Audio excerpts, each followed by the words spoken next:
जय हिंद मित्रों, क्या हाल चाल। स्वागत है आपका आपके फेवरेट चैनल ऑन स्टडी में। तो साथियों, मस्त होंगे, स्वस्थ होंगे और पढ़ाई में व्यस्त होंगे।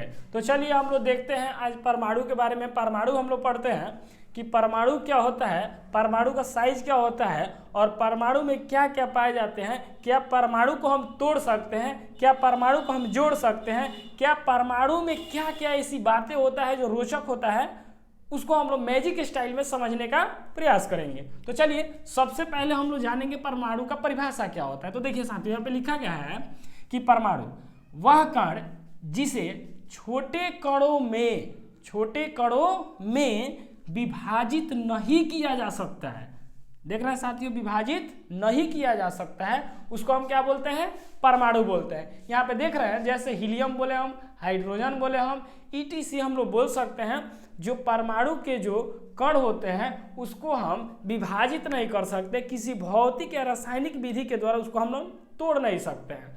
तो यहाँ पे देख रहे हैं कि परमाणु जो होते हैं इनको 3 भागों में बांटा गया। अब कहेंगे कि सर ये क्या बता रहे हैं, एक बार बोल रहे हैं कि परमाणु को नहीं तोड़ा जा सकता है, यहाँ पे बोल रहे हैं कि 3 भागों में बांटा गया है।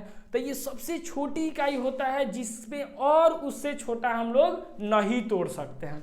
तो यहाँ पे देख रहे हैं कि परमाणु के 3 भागों में बांटा गया है, जो कि पहला होता है हमारा इलेक्ट्रॉन, दूसरा होता है प्रोटॉन, तीसरा होता है न्यूट्रॉन। अब देखिए इलेक्ट्रॉन पे जो होता है माइनस चार्ज होता है, प्रोटॉन पे जो होता है प्लस चार्ज होता है और न्यूट्रॉन पे नो चार्ज होता है, मतलब कोई चार्ज नहीं होता है। तो चलिए नेक्स्ट हम लोग देखते हैं जो परमाणु का जो साइज होता है। परमाणु का जैसे हम लोग कह सकते हैं कि कितना बड़ा है, इतना बड़ा है, उतना बड़ा है। तो परमाणु का जो साइज होता है ना, वो हमारा होता है 10 की पावर -10 मीटर एंगस्ट्रॉन्ग में उसको मापते हैं। किस में मापते हैं, एंगस्ट्रॉन्ग में मापते हैं। उसके बाद जो होता है वो होता है हमारा नाभिक, यानी जो नाभिक होता है, जो नाभिक में प्रोटॉन और न्यूट्रॉन जो पाए जाते हैं, वो परमाणु जो होता है, परमाणु के अंदर का जो नाभिक होता है उसका जो साइज होता है वो होता है 10 की पावर -15 मीटर। उसको फर्मी में मापा जाता है। यहाँ पे लिखा गया है कि परमाणु का जो साइज होता है 10 की पावर -10 मीटर एंगस्ट्रॉन्ग होता है। नेक्स्ट हमारा नाभिक का जो साइज होता है 10 के पावर -15 मीटर फर्मी में इसको मापा जाता है। अब हम लोग देखते हैं कि परमाणु का जो नाभिक होता है उसमें प्रोटॉन और न्यूट्रॉन पाए जाते हैं और परमाणु के चारों तरफ मतलब चक्कर लगाते हैं। क्या करते हैं, चक्कर लगाते हैं। चक्कर मतलब वाला चक्कर मत समझिएगा, ये होता है परमाणु और परमाणु के चारों तरफ चक्कर लगाते हैं। तो देखिए ये होते हैं इलेक्ट्रॉन, ना बाहर से किसी को अंदर आने देते हैं, ना अंदर से किसी को बाहर जाने देते हैं। इनका यही काम रहता है कि नाभिक का सुरक्षा प्रदान करते हैं। जैसे हम लोग कहते हैं कि हमारे देश का सुरक्षा हमारे नौजवान करते हैं, यानी सेना लोग करते हैं, उसी प्रकार इस नाभिक का जो सुरक्षा कवच है यही इलेक्ट्रॉन करते हैं। ना बाहर से किसी को आने देते हैं, ना अंदर से किसी को जाने देते हैं। कभी कभी जरूरत पड़ता है तो वो लोग करते हैं, अपना अभिक्रिया के साथ करते हैं।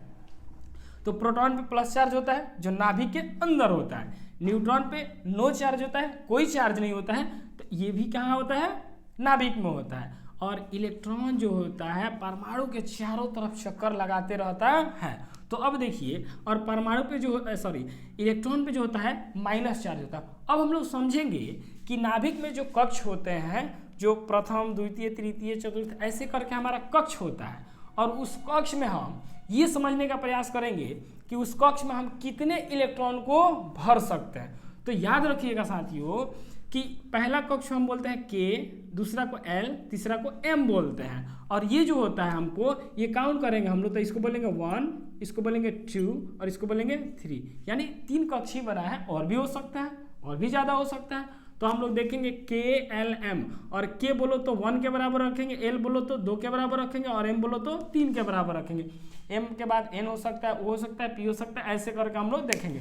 तो इन सब बातों को हम क्या करते हैं, इरेज करते हैं, मिटाते हैं। उसके बाद हम लोग देखते हैं कि परमाणु जो होता है उसके अंतिम कक्ष में यानी बाह्यतम कक्ष में कितने इलेक्ट्रॉन को हम लोग भर सकते हैं। तो उसको हम लोग देखते हैं कितना इलेक्ट्रॉन को हम लोग भर सकते हैं। तो चलिए इसको मिटाते हैं और देखते हैं कितना इलेक्ट्रॉन हम उसमें भर सकते हैं। तो याद रखिएगा साथियों, किसी भी परमाणु के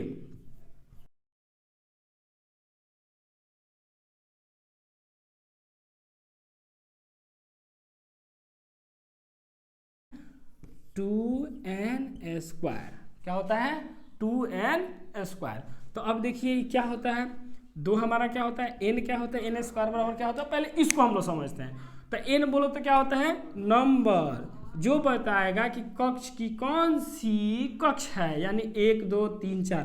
तो 1 बोलेंगे, 2 बोलेंगे, 3 बोलेंगे, ETC हम लोग बोल सकते हैं। तो पहलका कक्ष के लिए क्या लेंगे, 1 लेंगे, दूसरे कक्ष के लिए क्या लेंगे, 2 लेंगे, तीसरे कक्ष के लिए क्या लेंगे।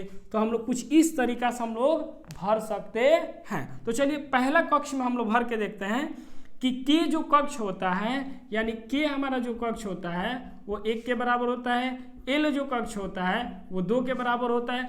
तो हम लोग ये देखेंगे कि उसके अंतिम कक्ष में कितना इलेक्ट्रॉन हम लोग भर सकते हैं। तो देखिए हम लोग सबसे पहले एक के को निकालते हैं और के को निकाल कर हम लोग देखते हैं कितना भर सकते हैं। तो देखिए यहाँ पे हम लोग क्या करेंगे कि के = लेंगे 1। तो ये किसके बराबर है, तो n के बराबर है। तो n = हमारा क्या हो जाएगा, 1 हो जाएगा। तो हम कितना भर सकते हैं, तो 2n² के बराबर। तो 2 × n के जगह पर क्या रखेंगे, 1। तो 1² यानी हो जाएगा 2 एकम 2। यानी पहलका कक्ष में हम कितना इलेक्ट्रॉन भर सकते हैं, 2 ही इलेक्ट्रॉन भर सकते हैं। उसके बाद जो भी होगा वो हम लोग देखते हैं। तो अब सेकंड के लिए हम लोग लेंगे एल बोलो तो n के ही बराबर होगा। तो कितना हो जाएगा, 2 हो जाएगा। तो यहाँ पे फिर हो जाएगा 2n²। तो 2 और n के जगह पर क्या रखेंगे, 2 रखेंगे। तो 2 का होल स्क्वायर। तो 2 दूना 4 और 4 दूना 8। यानी इसके बाद वाले कक्ष में जो इलेक्ट्रॉन हम लोग भर सकते हैं, इसमें 8 इलेक्ट्रॉन भर सकते हैं। इसके बाद वाला में उससे ज़्यादा भर सकते हैं। तो देखिए ऐसे हम लोग क्या करेंगे, के एलिमेंट करके निकाल सकते हैं। आपसे पूछा जाए कि तीसरे कक्ष में कितने इलेक्ट्रॉन भर सकते हैं, तो n = 3, 3 3 9, 9 दूना 18 इलेक्ट्रॉन हम लोग क्या कर सकते हैं, भर सकते हैं। उसी तरह से पूछा जाए चौथे कक्ष में कितना इलेक्ट्रॉन भर सकते हैं, तो आप बोलेंगे 2n² के बराबर, यानी 4n का मान हो जाएगा। 4 जगह 16, 16 दूना 32। इसी प्रकार हमको किसी भी कक्ष का भरना हो, आपसे सिर्फ कह दिया जाए कि एक परमाणु दे दिया जाए और उस परमाणु के हम लोग कहेंगे कि उसके कक्ष में कितना इलेक्ट्रॉन भर सकते हैं। तो याद रखिएगा साथियों, 2n² के बराबर हम लोग उसमें भर सकते हैं। तो ये बात, सारी बातें समझ में आया होगा। तो चलिए वीडियो को यहीं पे एंड करते हैं। जय हिंद, जय भारत।